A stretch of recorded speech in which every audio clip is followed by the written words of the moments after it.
અમરેલી ખાતે પુરવઠા વિભાગે સસ્તા અનાજનું કૌભાંડ પકડી પાડ્યું છે। કેવડાપરા વિસ્તારમાંથી અનધિકૃત સસ્તા અનાજનો જથ્થો ઝડપાયો।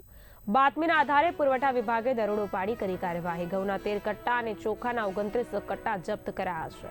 2 વજન કાંટા સહિત 1.29 લાખનો મુદ્દામાલ સીઝ। જપ્તી અંગે અમરેલી જિલ્લા પુરવઠા વિભાગને જાણ કરવામાં આવી। આજે સાવરકુંડલા વિસ્તારના કેવડાપરા વિસ્તાર સાવરકુંડલા ગામના એમાં અમને ખાનગી રાહે બાતમી મળી કે અનઅધિકૃત રીતે એક મકાનમાં જથ્થો એકઠો કરવામાં આવે છે।